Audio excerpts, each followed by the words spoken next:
From ActionableOps, here's how to drop files, folders, diffs, and URLs into Hermes with the @ instead of pasting blobs. Pasting code blocks is wasted text. The @ references the actual file. Hermes pulls the content in for you with a label. Type at file : and a path. Hermes injects the contents. Add a colon and a line range like 10 to 25 for just the slice you want. At folder : shows the directory tree. At URL : fetches a web page. Multiple references in one message all expand in line. For code review, at diff is your uncommitted changes.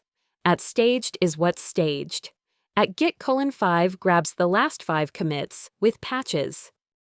And the @ tab completes. Type @ see the reference types. Type @ file : and tab. Get a path picker with sizes. No typos.